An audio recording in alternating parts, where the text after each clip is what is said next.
Hello everyone, this is part 5 of What If Naruto Joined the Teen Ants, and I hope you guys enjoy this video and to like, to subscribe, to share, and check out the playlist, to see more comment down below.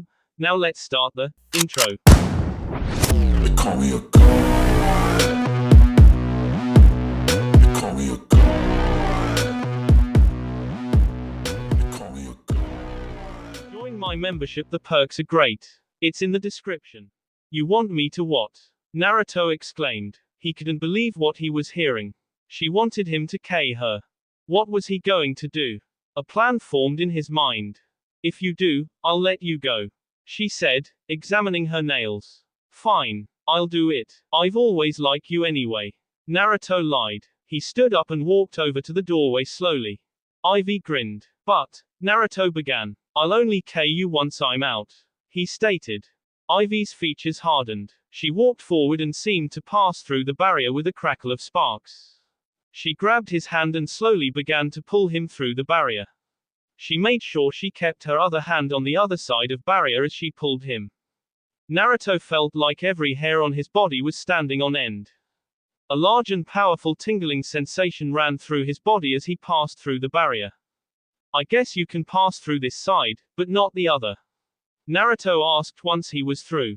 Ivy nodded her head. Good. In one swift motion he flipped them both round and threw her through the barrier into his room. She howled with rage and ran at him. She hit the barrier and flew backwards into the wall. Ouch. That does look like it hurts, Naruto commented. He closed the door and ran down the corridor.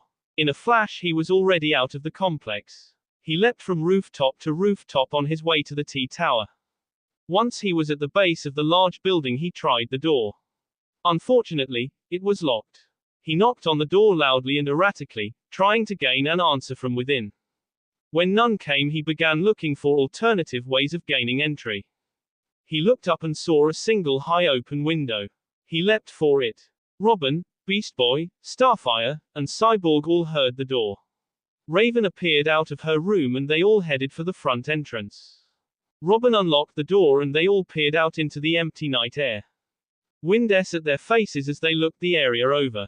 Robin closed the door and looked at the others. He shrugged. Beast Boy turned around and was about to walk back to the sofa, but Naruto suddenly jumped down from above and landed right in front of him. Naruto's silhouette looked menacing and unwelcoming. It was also frightening. Beast Boy was shocked and soon fainted from the fright. Naruto looked down at him and just decided to ignore the green boy. He approached the others and came into the light. The others relaxed as they had been ready for a battle with the intruder. Naruto, what are you doing here? Robin said. He walked forward and heard a slight dripping sound. He looked down at Naruto's arm and saw it harboring several deep gashes and a lot of blood.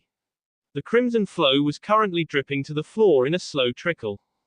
Beast Boy popped his head up and rubbed some feeling back into it. He was level with Naruto's arm and looked at it intently. Dude, what happened to your arm?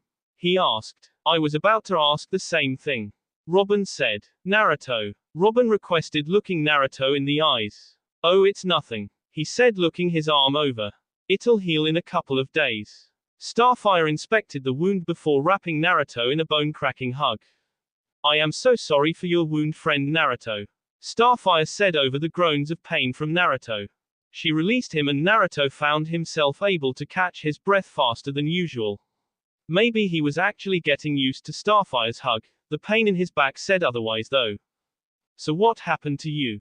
The systems in your armor shorted out a few weeks ago. We thought we should have come and got you, but it would have compromised your cover, Cyborg said. Did you go near any high electrical fields or something?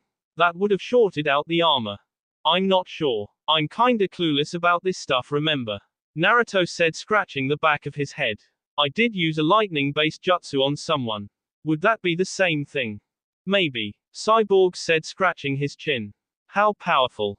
Robin interrupted. I'm sure this is all helpful, but right now I need to know something. Why are you here now and not at the HIVE? I had to escape, and now we have to go back. Jinx has been captured and we've got to save her, Naruto exclaimed. Wait, Beast Boy said. You needed to escape though you were undercover as a bad guy and you had to escape the bad guys and even though that Jinx is a bad guy or should I say a bad girl we have to save her from the other bad guys even though she's a bad guy or girl herself. He said with a single raised eyebrow. The others looked at Beast Boy with a shocked and bewailed expression. What? They all asked in unison. Never mind, Beast Boy said and stormed off. Naruto, we need you to tell us everything. Naruto did just that. They stayed up until late and heard the entire story from Naruto's mouth, from start to finish. By the time he was finished narrating his time at the HIVE, Robin had already come up with a plan. Naruto was to stay with the ants for a while and then go back with something that Slade wanted. He was to reintegrate himself into the HIVE and then, with the ants' aid, he was to bring it down. But until then, he was to relax and heal at the T-Tower. After they had finished talking, they separated and went to their rooms. It was the day after. Naruto was standing in his room's personal bathroom showering. He stood beneath the gushing water letting it soak his body. The dye in his hair slowly began to fade out, it would stay a lighter color for a while and he thought he'd probably have to re-dye it before he went back to the HIVE. He stepped out of the shower and wrapped a towel around himself. He walked into his room drying his hair with a separate towel. He was looking at the floor and was unaware of another person in the room. He was about to drop his towel when he noticed. Raven stood before him with a shocked expression on her face. A furious blush and panic spread through Naruto's body so fast it felt like his nerves were on fire. Raven's face had turned from its usual gray to a normal peach color. Both were speechless. I should go, Raven said quickly. She shrank through the floor leaving Naruto alone and feeling very embarrassed. Naruto shook of his embarrassment and finished getting dressed. He shoved on the same clothes that Robin had given him before. He was once again dressed in the black top and jeans. And once again he was very uncomfortable in them. He walked into the living room before running out again. He had forgotten his headband. He went back to his room and went to pick it off of his bedside table. It was gone. He searched the drawers. Not there. He searched under his bed. Not there. He searched his closet. Not there. He ransacked his entire room. He threw clothes and objects everywhere and he couldn't find it. Naruto clutched his hair and screamed. He ran throughout the tower and back into the living room. What he saw horrified him. The other ants moved into the room to see if he was okay. All but Beast Boy, who was nowhere to be found, at least, not in the tower. Beast Boy was in fact on the TV screen, auctioning off Naruto's headband. Isn't that your headband, Naruto? Robin asked. But when he looked at where Robin was standing, he saw only empty space. Naruto was gone. On the TV, Beast Boy had reached $600 on the headband already. Do I hear 650? 650. Come on people, this is the original headband.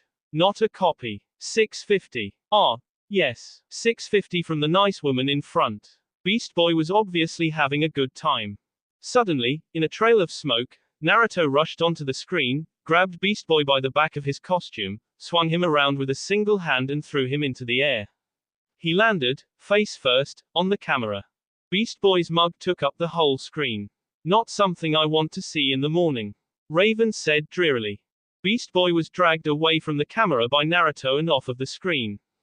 Within moments, the front door of the T-Tower was burst open by Beast Boy, headfirst. He crashed to the ground and Naruto walked past him and to his room. He said nothing as he went. The ants mostly left him alone, that is, until someone knocked on his door. Come in, he said dryly. Are you okay? Raven said as she entered the room. She shuffled her feet as though she were feeling awkward. I'm fine, he said while lying on his bed with his hands behind his head, and staring up at the ceiling. Raven picked Naruto's headband up from the bedside counter. Did you have to be so harsh on Beast Boy? She asked. You don't understand, he said without looking at her. He rolled over and faced the opposite direction. Raven sat down on his bed and faced the opposite direction as well. Then tell me, she said. You really hurt him. If you had've. What? He snapped. His head swiveled round and he glared at her. Why is this so important to you? Beast Boy's an idiot, I know. But it's just a headband. It's not just a headband, Naruto exclaimed as he snatched the headband from her hands. Raven stood up and took a step back from him. Then what is it? She persisted. Naruto seemed to relax a little. He began to stroke the headband with his index finger and traced the leaf symbol in the center of the metal. It's a symbol. At least it is for me, he said. Back home, in Konoha, I'm a nobody. I'm a demon. I'm a person that everyone avoids. This headband, it's a symbol of recognition for me. That I'm part of something important. He looked up and into her eyes. His pupils were glistening with tears. This headband is the symbol of being a ninja. Without it, I'm nothing. He said this with a croaky voice. Raven, despite all her control over her emotions, felt sorry for him. She had the urge to comfort him, to hold him, to maybe even K him. This last urge frightened her, so she quickly exited the room and left Naruto to his feelings. Night came and the ants once again went to sleep. All but Beast Boy. Beast Boy wanted that headband. He was sitting on a gold mine. He slowly drilled a hole from the floor above Naruto's room, into the room itself. He turned into a rat, attached a length of rope to a pulley that he had set up in the room above and began to lower himself. He noticed that Naruto was now wearing his headband. Beast Boy slowly and carefully managed to remove the headband. Naruto stirred only once during the course of this task, but once was enough to frighten Beast Boy out of his skin. He unclipped the rope from his waist and dropped to the floor with the headband. Feeling victorious, he looked behind him at the sleeping form before moving forward. He bumped into someone's body and fell to the floor. He stared up into Naruto's eyes. Naruto's arms were crossed and he was tapping his fingers in an impatient rhythm on his left bicep. He was mad. Raven was sound asleep until she heard the crash. There was a loud bang and a yelp of pain that sounded like Beast Boy. The other ants must have heard it because they all rushed to Beast Boy's room, only to find him missing. They ran to Naruto's and just found Beast Boy outside. His arm was bandaged, his face plastered, and he had several large bruises and lumps on top of his head. Naruto's door was locked. You went for the headband, didn't ya? Cyborg said, grinning. Shut up. Beast Boy groaned. The next day was like any other to the ants, all except Raven. Raven paced backwards and forwards trying to control her anxiety and other emotions. She knew she was losing control as her lamp melted. She quickly picked up her handheld mirror and was sucked into it. She was now in her own mind. It was packed with Naruto's. She instantly transported herself out of her own mind and back into her room. She was quite shocked at what she had saw. She knew that Naruto was on her mind a lot, but that much. The fangirls were back.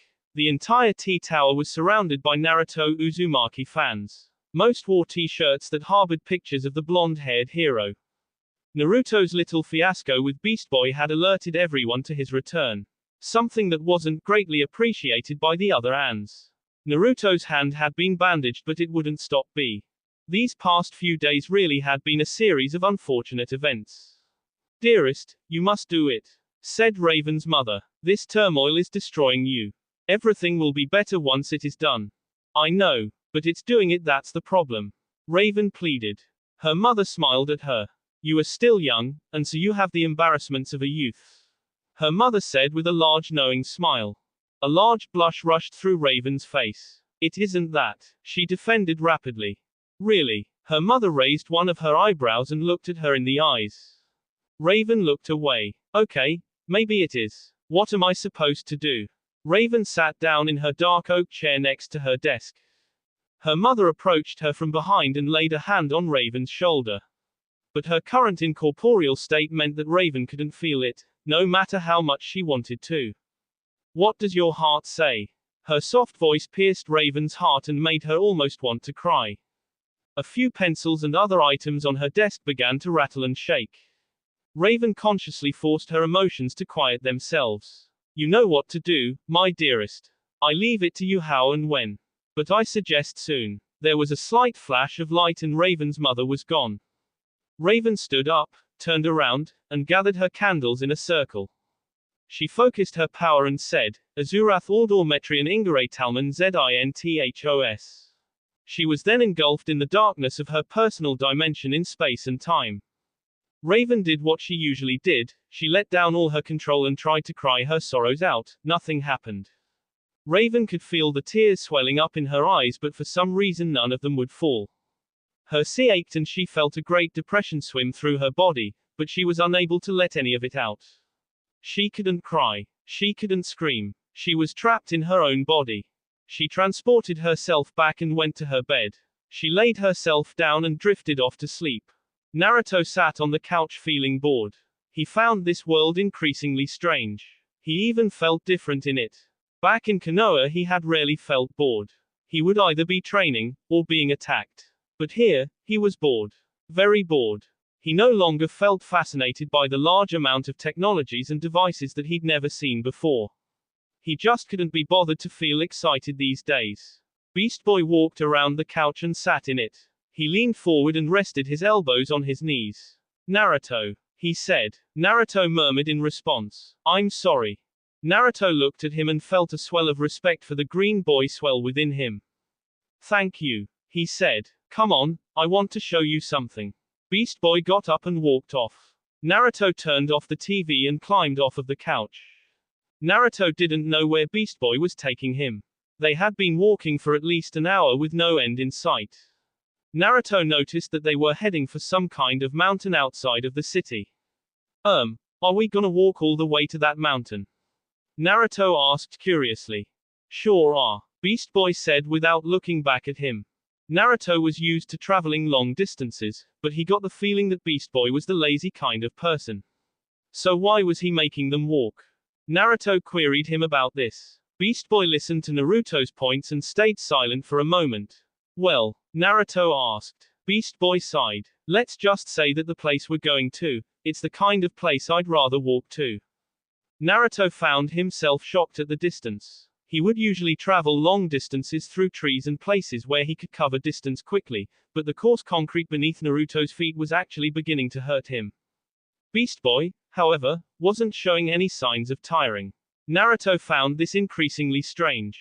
Why did a lazy person like Beast Boy want to walk such a distance? And why did it seem that his feet were fine? How often did he tread this track? After a further hour, the summit of the mountain finally came into view. A while back the path had turned from concrete to dirt. Naruto was rather glad of this as the earth was soft beneath his feet and it was a welcome change to the coarse surface of the tarmac.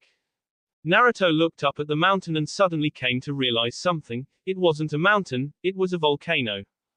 Albeit AS1. It was obvious, even from a glance, that the volcano was no longer a threat. Though why Beast Boy was leading Naruto to a volcano, he didn't know. Beast Boy had hardly said a word throughout the entire journey.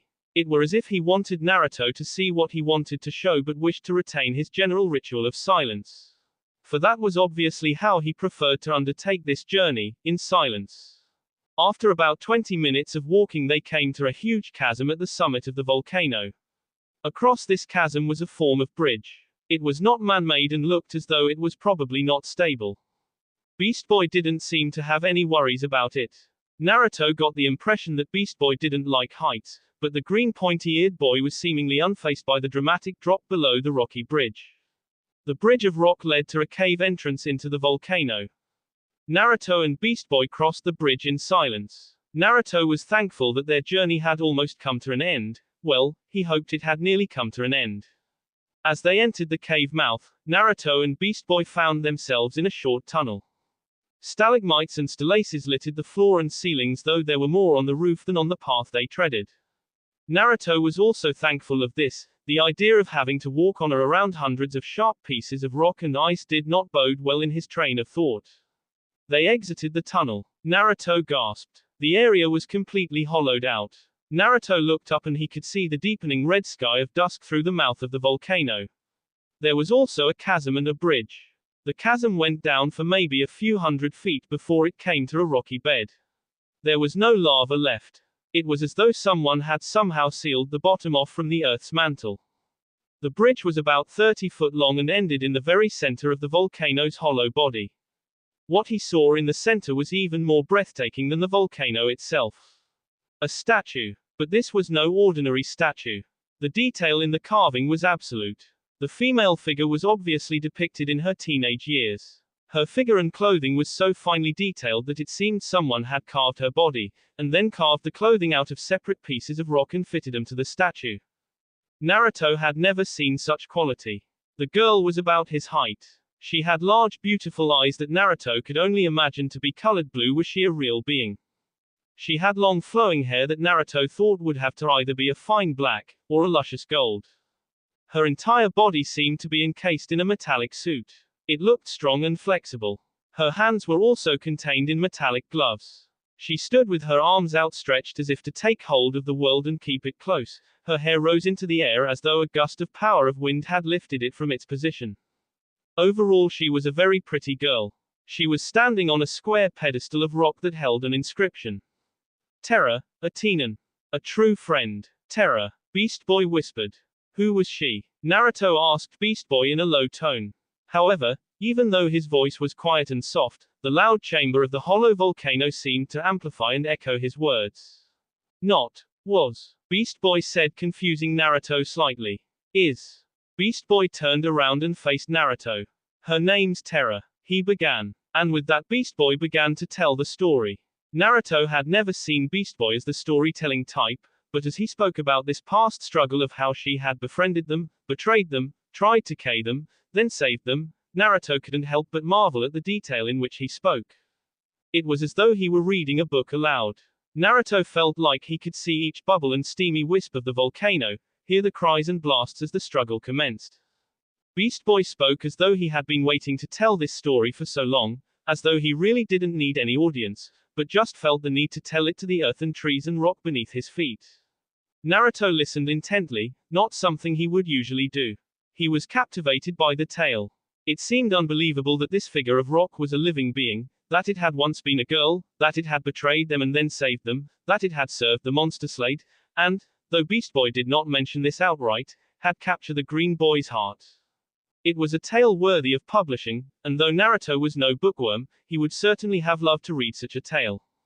When Beast Boy was finished, he looked up at the statue of the youth above him. Her posture declared power and pain. Her hands stretched out to the world as though to hold it close and protect it from all danger. She had true power, the power of Mother Earth itself. More power than any had realized. It was by her hand that Slade fell the first time, to be consumed by the boiling lava and, so I had thought at the time, never to return again. Naruto asked how Slade had come back. It seemed to him impossible that a person could come back from the S. Beast Boy told him of Trigon, Raven's father. He told the blonde-haired youth of the monster's awesome power. How he had brought Slade back from the S to attack them with powers beyond any of them. How Raven had been used as a key, a gem, as they had called her, to open the gateway between their world and the dimension in which Trigon was banished. Naruto listened to the tale of how they had battled the great being and had managed to trap him once more.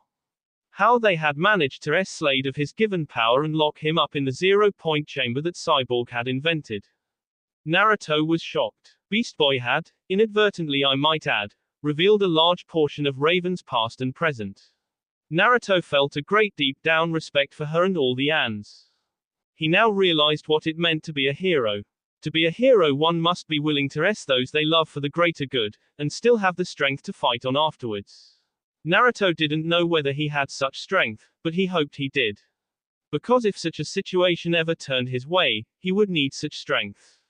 After Beast Boy finished his stories, he sat down on the rock and closed his eyes. He entered a very thoughtful state that Naruto felt no will to interrupt. The blonde-haired boy walked up to the statue and placed his hands upon its form. It truly was made of rock. Naruto looked up into the sightless eyes of Terra and for a moment he felt as though she was still alive. As though such a form was merely a prison. He wanted to free her. But he knew he couldn't. But I can, said a voice at the back of his mind. What do you mean? Naruto asked curiously. I can free her, Kyuubi said warmly. How? Your element is fire, mine is wind. She is made of rock, which is earth. How can either of us free her? Naruto asked. Neither one of us can on our own, true, but together, Kyuubi said sinisterly. Can we really do this? Naruto asked. We can, but we will need time, and more power than I currently have. Kyuubi said. What else do we need? Naruto asked. The fox's voice said a single name that sent a shiver down Naruto's spine. Raven. When Naruto and Beast Boy got back, the blonde-haired boy assembled the Ans in the living room and told them about freeing Terra. Naturally, at first they were shocked to think that she may still be alive. During the first months in which she had been turned to stone, they had tried every means possible short of the statue to free her. This they dared not do for fear that if it didn't work they might have truly killed her. Sadly, it seemed they had lost almost all hope of saving her and actually thought her to be anyway. So in their eyes, the statue was but a memorial. Naruto told him that they might actually be able to free her by combining his own power with Raven's. Are you sure Raven wouldn't want to combine anything else? Like lips, Cyborg said with a grin. Raven's eyes became enshrouded in a white aura and her face was flush with anger. Cyborg quickly backed away. Come on Raven, we all know you like him. Robin said with a grin. Naruto's ears began to burn at their talk and he could feel himself going red in the face. Shut up, Raven shouted at them. It says so in your diary. Cyborg said. Suddenly he his hands over his mouth and began to shake his head frantically as though he couldn't believe what he had said. Suddenly it seemed as though Raven had gone completely calm. Slowly and menacingly a black aura enshrouded her body. The air around her went cold as though all heat had been replaced by a darkness. You read my diary, she said calmly. You read my diary, she screamed. Every window in the tower suddenly shattered. Lamps and lights of all kinds exploded and the tower trembled with her rage. Raven forced herself to calm down. The shaking stopped and the ants felt a slight wave of relief wash over them that she hadn't held them all to pieces. Raven suddenly grabbed Naruto by the wrist and ran off whilst dragging him with her. They bounded into her room and she locked the door and stood in the center. Naruto didn't know why she had pulled him into her room, but he took this chance to investigate. He had wanted to see her room for a while and what he saw now was nothing like he had imagined it. Everywhere, either black or dark blue things lingered. The floor was a deep blue and the roof and walls were a jet black. Books and skulls and candles littered the cupboards along with jars of ominous things that Naruto would have given anything just to avoid from peering at their contents. Dusty tomes and open spell books surrounded the place and the webs of spiders were ever present in the corners of her abode. Yet, through all the dark and gloom of the room, it seemed that the place itself held an inner peace to it. As though it had a warm inviting feel, but only for him. He looked at Raven. She was red in the face and panting slightly from the occurrence earlier. She also looked agitated, as though she wanted or needed to do something but couldn't bring herself to do it. Why did you grab me? Naruto asked, feeling a little uncomfortable. Screw it, Raven said. These were words which seemed highly eccentric coming from Raven's mouth, as though they were the kind of words she would never say in her lifetime or the next. But she said them anyway. Raven rushed over to him, pressed his back to the door and pressed her L to his. Naruto was in shock, he didn't know what to do. More like he didn't know how to stop doing. His hands placed themselves on her hips and he couldn't help but kiss her deeply back. When he had Jinx, it had been amazing, but this was something entirely different. And definitely not normal. He knew this was no normal K when he began to see bright lights. He felt something happening. An electrical spark, not unlike the flow of chakra through his body.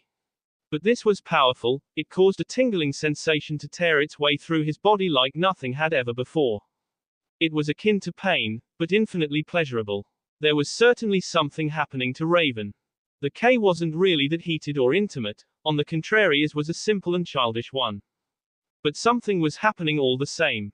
Bright lights flashed around them and when they finally broke apart after a period of time that neither of them could gauge, Naruto looked wide-eyed at Raven. She was white, wearing pure white. Her face was lit up with a smile and it seemed that she had an air of confidence around her. She held herself up straight as though nothing could ever hurt her. It was like she was a totally different person, yet still the same old Raven. She grinned at him, an expression he had never imagined her doing before now, yet it did not seem all that strange with her new persona. Suddenly though, her posture changed and her white clothes became blue once again and her grin faded. She seemed tired and slowly, Raven fell forward. Naruto grabbed her and steadied her fall. The moment his hands touched her, her clothes were white again and she was smiling up at him wearily. I don't understand, Naruto said, feeling very confused. Raven opened her mouth to explain but she seemed unable to. Swiftly she drifted into a slumber in his arms. Naruto picked her up in his arms and laid her down on her bed. The moment he separated the physical contact between them, her clothes faded swiftly to blue again. He rested a single finger onto her cloak and it became white.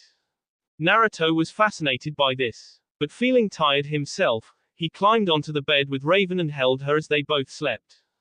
Naruto brooded over the past day in his mind before the sweet slumber took him, and he noticed something, so much had changed today. He had found out a lot about Raven herself, had realized a deep pain that the Ans all shared and thought he found a way to heal it. Today really was a day of changes. Naruto paced his room and began trying to filter through his memories of what had transpired earlier. He had not only been K by Raven, but had slept in the same bed as her. The same thing had happened to him and Jinx. Naruto was not one to admit it, but when it came to girls and matters of the heart, he sucked. Currently, in his mind, when you end up making out with a girl and even sleeping next to her in the same bed, that generally constitutes some hidden contract that you're together. But he had done just that, with two girls, too. Naruto was losing his mind. When he had woken up earlier, he had felt an odd peace being next to Raven. However, his panic had soon set in. He had scampered out of the room, rushed into his own and had jumped into his personal bathroom and forced himself to take a cold shower.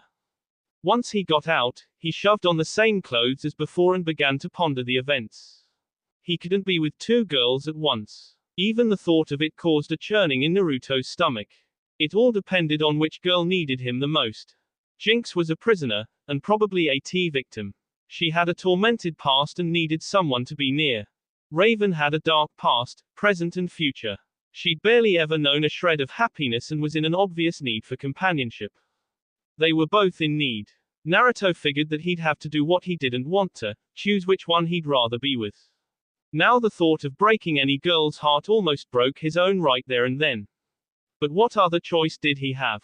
Naruto tried to look at it simply. Jinx was nice, very nice. She was pretty and kind at heart.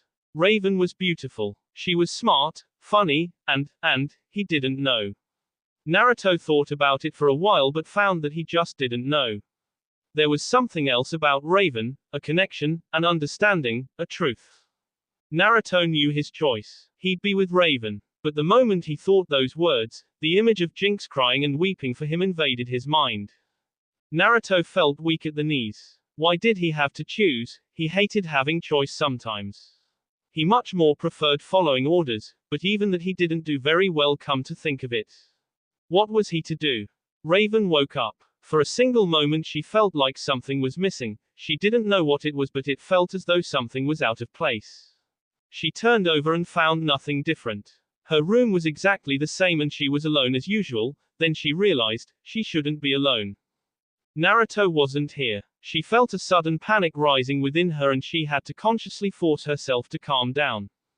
Naruto probably just went to the bathroom or back to his own room. She decided to check. What was he going to do?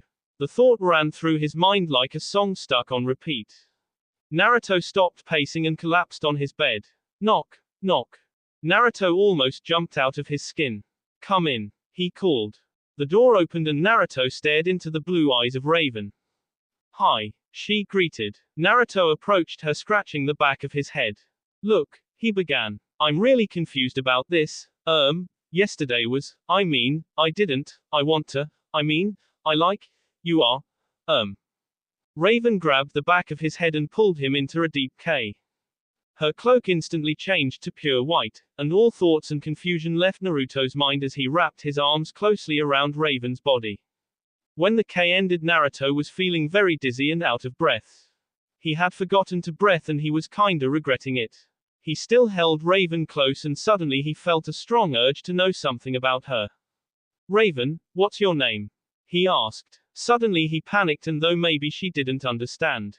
I know your name is Raven, but I'm pretty sure that it's not your real name, but if it is there's no problem with it, cause I like the name Raven, but I'm not sure if it is and I'm just kinda wondering that if it isn't your real name then I'd like to know what your real name is. He stopped slowly as her right index finger pressed firmly to his L to quieten him. It's Rachel, she said quietly, but I haven't gone by that name for a long time. Her eyes drifted to the floor in sadness. Tell me everything. Naruto said to her. He lowered his head and gently kissed her on the L before leading her to the bed. He sat her down on it and sat down next to her, his arm wrapped around her waist firmly. Tell me what happened to you, why you're the way you are. Naruto urged. Raven sighed deeply. I am the daughter of a monster. His name is Trigon. She began. I know that part, Beast Boy told me about him while we were at Terra's memorial. I don't want to know about him, I want to know about you. And you are not him. Naruto said the last part fiercely as though she really needed reminding of it. Aren't I? She looked at him pleadingly. Each day I feel it. She said. Each day is a constant struggle to control my emotions, to control who I am. But that isn't who you are. Naruto urged. You're not that demon. You're a beautiful, kind and devoted person. You could no more hurt your friends and me than you can bring your mother back to life. Raven seemed to wince at that. But she would still be alive if it wasn't for me. Raven, listen to me. She shouted, tears streamed down her face and Naruto thought it was a wonder that nothing was exploding. But then he remembered that while she was white, she had perfect control of her powers, and as long as he didn't let her go, things would be fine. And he had no intention of letting her go. Azurath is my home planet. She began. It doesn't exist in this dimension, so if I ever wanted to visit it I have to create a portal. She took another deep sigh and closed her eyes. A single tear made its way down her cheek and Naruto caught it on his finger. I couldn't control myself. I lost control of everything. I attacked and killed my mother, my brother. This was before I ever left there. I attacked and my stepfather. Raven's voice is shaky and her grip on Naruto's hand was intense and rather painful, but Naruto didn't stop her from squeezing. She needed this and if he had to go through a little pain to give her what she needed, he would do it gladly. I killed them all. I couldn't stop myself. She burst into tears and buried her head in Naruto's shoulder. The tears flowed for several minutes until they finally stopped. Raven brought her head back up and looked Naruto in the eyes for a moment before looking away, seemingly in anger. It was later that I discovered it was really my father. He possessed me and made me do all those things. Do you want to know why? She asked. Naruto didn't answer, he got the feeling it was a rhetorical question and that she'd tell him anyway. It was because of a prophecy. She said with venom in her voice. I don't remember it exactly, but it states that I'm the key to freeing my father, a gem. She said the word with restrained wrath of detestation. I was prophesied 300 years before my birth. I was born into a destiny that was full of pain, suffering, and death. She stared at the ground and a fresh tear dripped to the blue carpet, darkening the spot where it hit. I fled home after that. Last year I decided to go back, but the entire place had been destroyed by my father. She said quietly. And that's all there is to know. No, it isn't. I want to know the good times. What was your mother like, and your brother, what was his name? Logan. She said the name with a slight smile. He was like any little brother. Always obnoxious, always pulling pranks. His favorite thing in the world was to try and make me laugh or smile. He knew that I wasn't allowed to feel emotion, but he was young, barely 6 years old, he didn't understand. Her face turned back to sadness. He never understood, even when Naruto didn't want her to go back to that. And your mother, what was she like? He asked. Raven's face brightened up a little. Would you like me to show you? She said with a smile. Naruto felt very confused at this point. Her grip on his hand lessened a little as she stood up. She pulled him out of the room, down the corridor and into her own. She gathered the candles into a circle and sat down with the circle in front of her. Naruto stood back and watched, silently wondering what was going on. Raven sat there for a few moments. Her cloak had returned to a deep blue when they had let go of each other. Slowly, she began to rise into the air. Her eyes opened and they were white. Mother. She said this single word. Her voice was louder than usual and had a mystic quality. It sent shivers down Naruto's spine. There was a small flash of light and suddenly there stood a woman in the middle of the ring of candles. If Naruto didn't know who she was beforehand, he'd have thought she was an adult version of Raven herself. The woman had long blue hair and the same eyes as Raven. She had a gem in her forehead, the Ojma chakra, just like Raven, and she wore a long flowing white robe. She was very beautiful. Raven's mother didn't actually look at her daughter, Instead she stared straight past her into Naruto's eyes. Hello Naruto. The meeting with Raven's mother was a very awkward one. It was also very strange. For starters, she referred to Raven as, well, Raven. Naruto found it a little strange that a mother wouldn't call her daughter by her daughter's given name. Oh well. Naruto had sat with them both for about an hour and a half feeling very uncomfortable and nervous for reasons he didn't quite understand himself. Raven and himself exited the room and walked together hand in hand on their way to the living room. The doors to the room stood before them. Naruto quickly grabbed Raven and treated her to a deep K. Are you ready for this? He asked. For what? Raven asked. Naruto felt confused again. We can't, not, tell them. Besides, I don't want this to be a secret. Naruto said shyly. Look, I know that we're practically together now. Raven began, obviously feeling nervous. But, you haven't actually asked me out yet, she said with a weak smile. Naruto felt a large lump lodge itself in his tea and found that he could barely breathe. I thought that, he began feeling like he was a total fool, you know, that I didn't really need to. That we were together anyway. Raven shuffled her feet. Look, I've lived on Earth for a long time, and I kinda got used to the way things are done here. I just really like you, well, to say it. Naruto felt very nervous. He nodded his head rigorously. Will you, Naruto found it almost impossible to speak. So he tried to force it. Will you go out with them? He said rapidly. Raven wrapped her arms quickly around his N and K him passionately. She broke away and looked at him with a bright smile. Yes, she said. They K again. The door opened. Raven and Naruto quickly separated. Beast Boy looked at them both in shock. Naruto began. Beast Boy, listen. Beast Boy walked away heavily. They heard a door being opened and the sound of hundreds of people outside rushed in to meet their ears. The door was loudly. Beast Boy watched TV with a rather bored persona. He had a headache and there wasn't really anything worth watching. And he currently really didn't feel like playing any games. Which surprised even him. The sound of muffled voices met his pointed ears and he pulled himself from the couch. Beast Boy made his way to the door that led to the main corridor of the T-Tower and heard some voices behind it. He opened the door casually and was suddenly swimming in all manner of emotions and shock. Raven and Naruto stood before him K. They instantly separated when he first caught sight of them, but it was too late. Naruto said something but Beast Boy found he didn't understand the words. He just walked off. Beast Boy didn't know what he was feeling. It was a form of hollowness inside that consumed his mind as well as his heart. He opened up the main doors and walked out into the bustling crowd of fangirls for the ninja inside. He s the door and pushed his way through the crowd. Beast Boy didn't know where he was walking. He didn't even know how long he'd walked. When he looked up he found himself in a dark alleyway. The area was silent around him. Feelings of pain finally befell him and Beast Boy crashed to his knees. Pain and sorrow flooded his being and he began to cry. He wailed and screamed into the dusk of early day.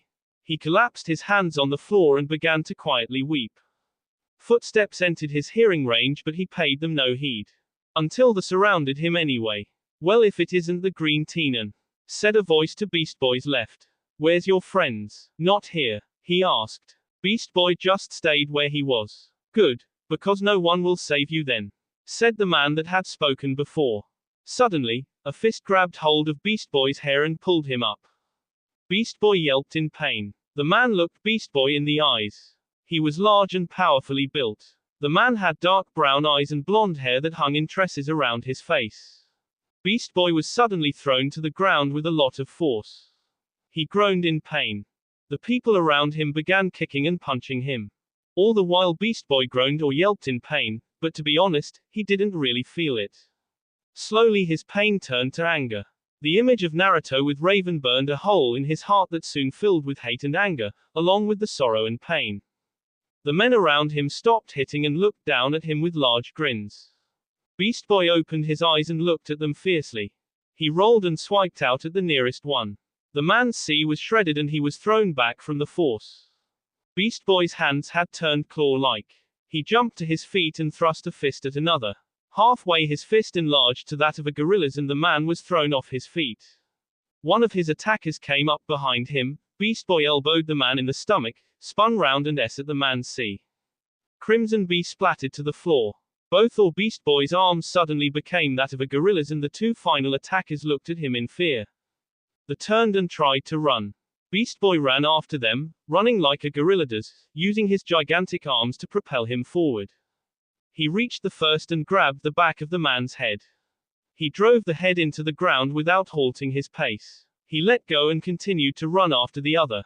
He reached the final man in seconds. It was the man that had spoken to him. Beast Boy rammed his shoulder powerfully into the man's back, sending him into a wall. He stumbled back and Beast Boy grabbed the man's face and lifted the man high in the air. The man began to beg. Please don't. That's all of us, there isn't any more, I'm all alone, please. I'm defenseless. He whimpered. Beast Boy looked at him fiercely and said to him in a very savage way, good, because no one will save you then. He hurtled the man behind him into a wall and watched him slide to the floor, obviously unconscious. Beast Boy turned to the nearest wall and smacked his heavy fist against it, then again with the other fist, and again, and again, and again. Beast Boy's hands quickly began to be and he collapsed to the floor in his sorrow. His arms returned to their original size and he slowly pulled himself to his feet and looked at the wall. The wall was almost destroyed. A few more hits and he would have most certainly broke through into the room beyond. The bricks were dented and broken inwards. Beast Boy decided he should be getting back before he was caught and charged for the damages. The other ants had taken the news about Naruto and Raven rather well. Starfire mainly decided to give them both a dual hug. This was most uncomfortable and rather painful. The most interesting thing to them was the effect that happened whenever Raven made physical contact with Naruto. It was rather difficult to explain. Naruto's and Raven's relationship seemed to be the only thing that was interesting to the other ants and Naruto wanted them to stop. It was only when he mentioned Terra that they finally did. The ants, other than Beast Boy who still hadn't returned, sat in the living room. Naruto sat on one of the couches and Raven sat on the floor with her back to Naruto and her head between his knees. Naruto played lightly with her purple hair subconsciously. I honestly do think I can help her. I want to help her. But I'll need some help myself. Naruto said, still playing with Raven's hair. What do you need? Robin asked. Naruto began to run off the list, naming each piece of equipment as Kyuubi told him it. They needed a machine that could amplify energy, Raven's magic, and Naruto's chi. Together they should be able to reverse the effects. Suddenly the front door opened and all looked towards it at Beast Boy. Beast Boy walked up silently and gazed at Naruto and Raven. He stopped a few meters away and shuffled his feet. I'm sorry, he said reluctantly. I shouldn't have reacted that way. Naruto stood up and approached Beast Boy. It's okay. I know why you did.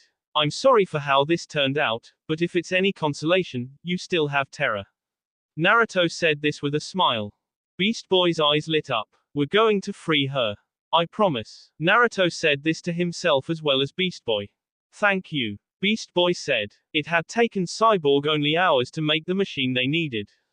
Within 4 hours of their conversation, the group were at Terra's memorial staring up into the girl's lifeless eyes. Cyborg hooked the machine up to the T-car's battery system. Naruto stood on the left side of Terra's stone form and Raven stood on the other. Cyborg looked expectantly at Naruto. Naruto nodded. Cyborg turned the machine on. A wave of sonic energy boomed out of them and Naruto felt his ears begin to slowly ache. Kyuubi, it's time, he said to the fox in his head. For the first time ever, Naruto willingly gave himself over to Kyuubi's power. It felt like 1,000 fires burning in his veins. His head clouded over and his vision became blurry. A deep vigor rose within the pit of his stomach, the place known as the pool of chi. Naruto felt Kyuubi's essence and chakra fill him to the brim and he felt his own mind being quickly pushed to the back behind Kyuubi's. The ants watched as a dark red aura surrounded Naruto's visage. Naruto crouched on the ground on all fours and his hands looked more like claws than human appendages. Naruto's eyes turned red and what crouched before them was obviously no longer Naruto.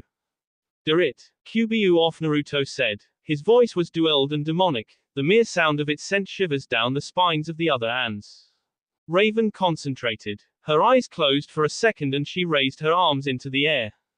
Azurath Metrion Zinthos, she called. Dark shadow leapt forth and encompassed the stone figure of Terra. Kyuubi of Naruto pressed his hands together, and within moments there was a bright red ball of swirling power held within his palms. Up the power when I say, he commanded Cyborg. The tall metallic man nodded his large head. Kyuubi of Naruto put more power into the ball and then looked at Cyborg. Now, Cyborg raised the power of the machine rapidly, and soon it was so strong that Raven and Kyuubi of Naruto thought that their ears would burst. Kyuubi of Naruto thrust the ball of power against Terra's stone body, and at once the form began to glow in a white light. Raven concentrated and tried to keep a firm hold on Terra so that the statue would shatter. There was a panic shockwave that emanated forth. Kyuubi of Naruto flew backwards, and instantly his red aura vanished. He fell to the ground with a thud. Raven's hold was shattered and she herself was thrown in the opposite direction. The machine that Cyborg had exploded and covered the area with a thick white smoke. The smoke quickly cleared and the ants looked at Terra. There was still light raising from her, but it slowly began to dim. Terra's hair fell from their permanently raised state, her arms flopped to her sides, and what stood before them was the young teenager they had known a long time ago. Terra fell. Beast Boy ran forth, skidded on his knees and caught her in his arms. Terra slowly opened her eyes. Beast Boy, she said in a weak voice. She fell into a deep slumber. That will be all for this video. Be sure to like, subscribe, share, and comment down below for more videos. Goodbye.